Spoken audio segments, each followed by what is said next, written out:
Zebulon Johnson, and I'm from a small town in southern Illinois.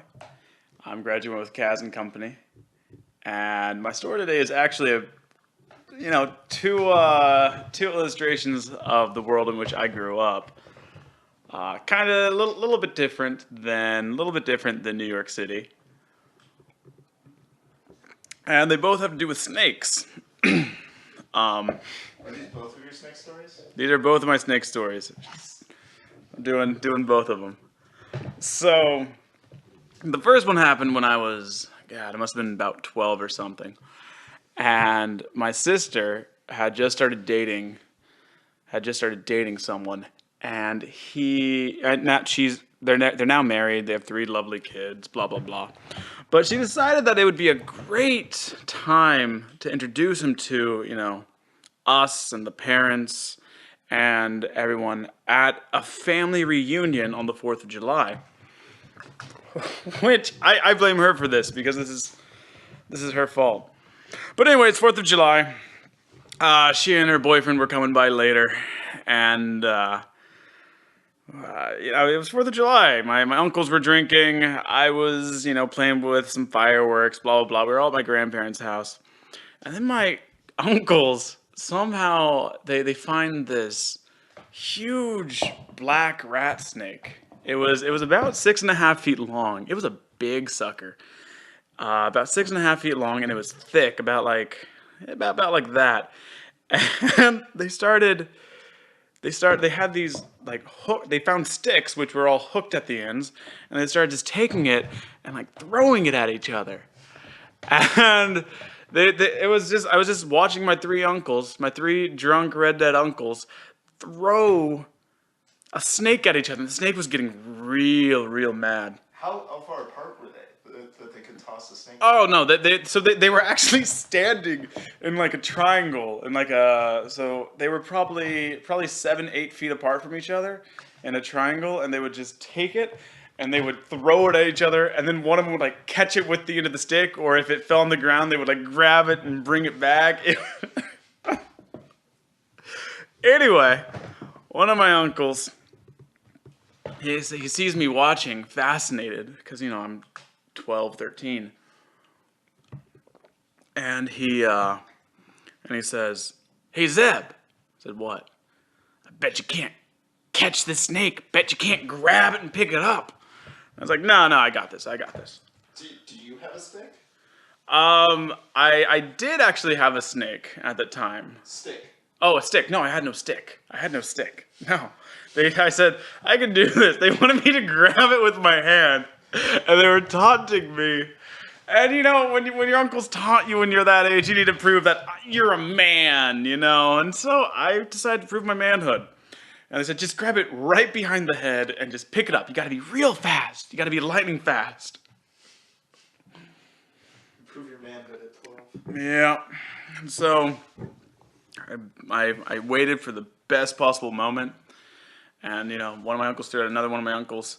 And then I was right there, and I lightning fast reached out and grabbed it.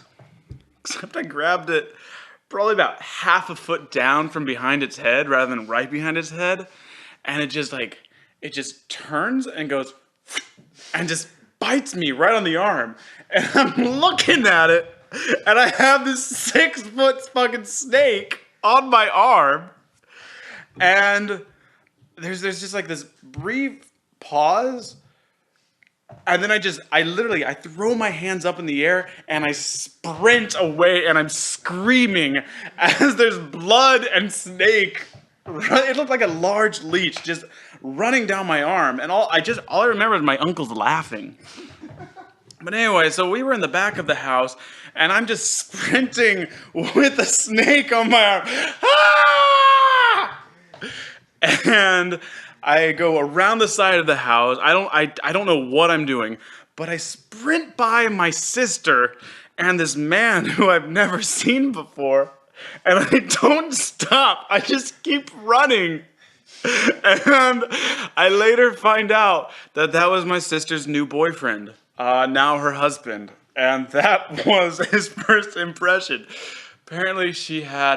They were in the car driving there, and she told him, "Listen, I know my family can be a little bit much, but thank you for doing this. Everything's gonna be okay." And he drives up to the house, and he's in his Sunday best, and he's getting ready to knock on the door, and a 12-year-old kid runs by covered in blood with a rat snake hanging off of his arm. Oh, yeah. That's amazing.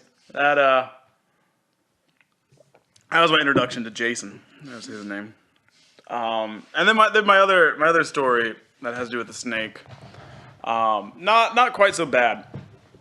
But we had a friend, a family friend, who found a bunch of king snake eggs out by his fence one day.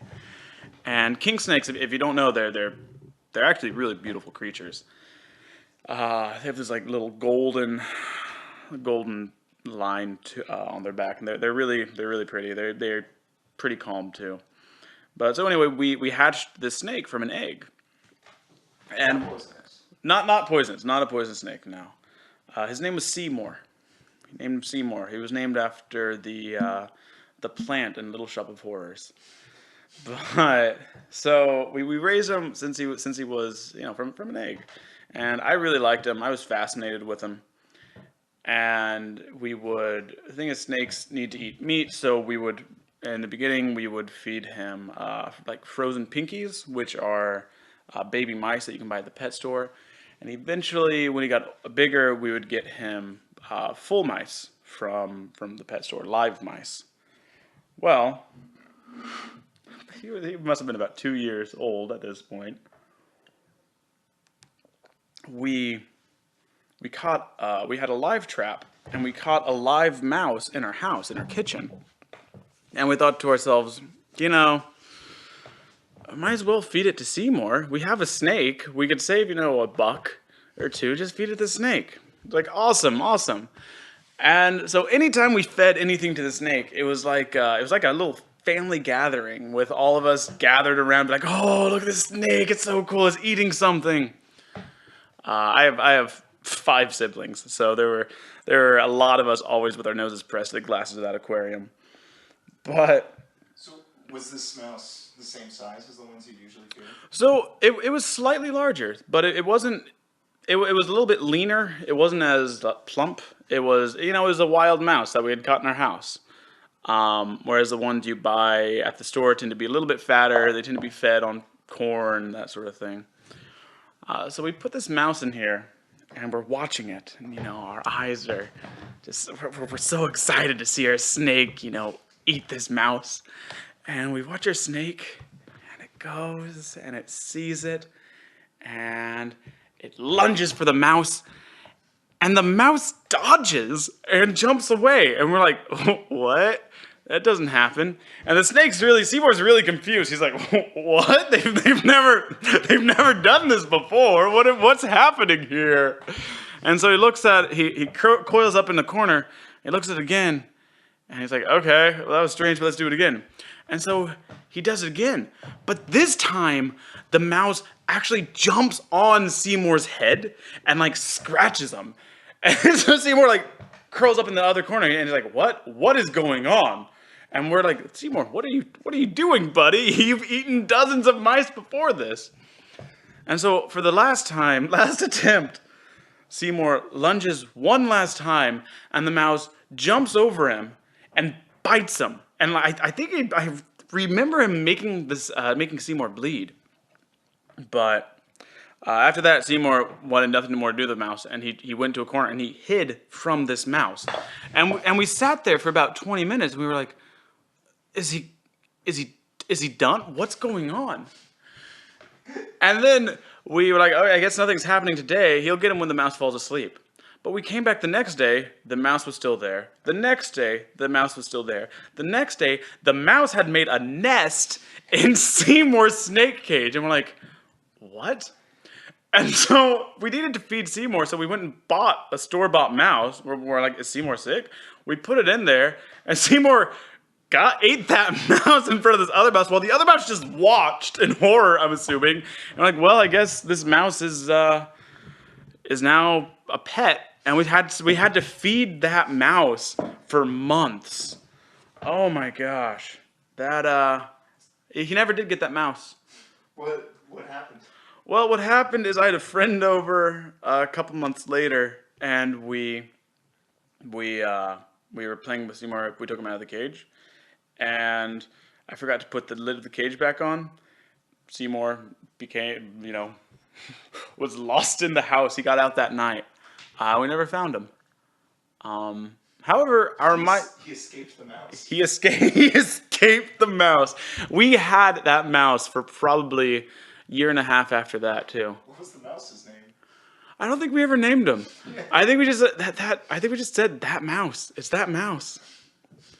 Yeah, those are my stories. Those are good stories, huh? Thanks, guys.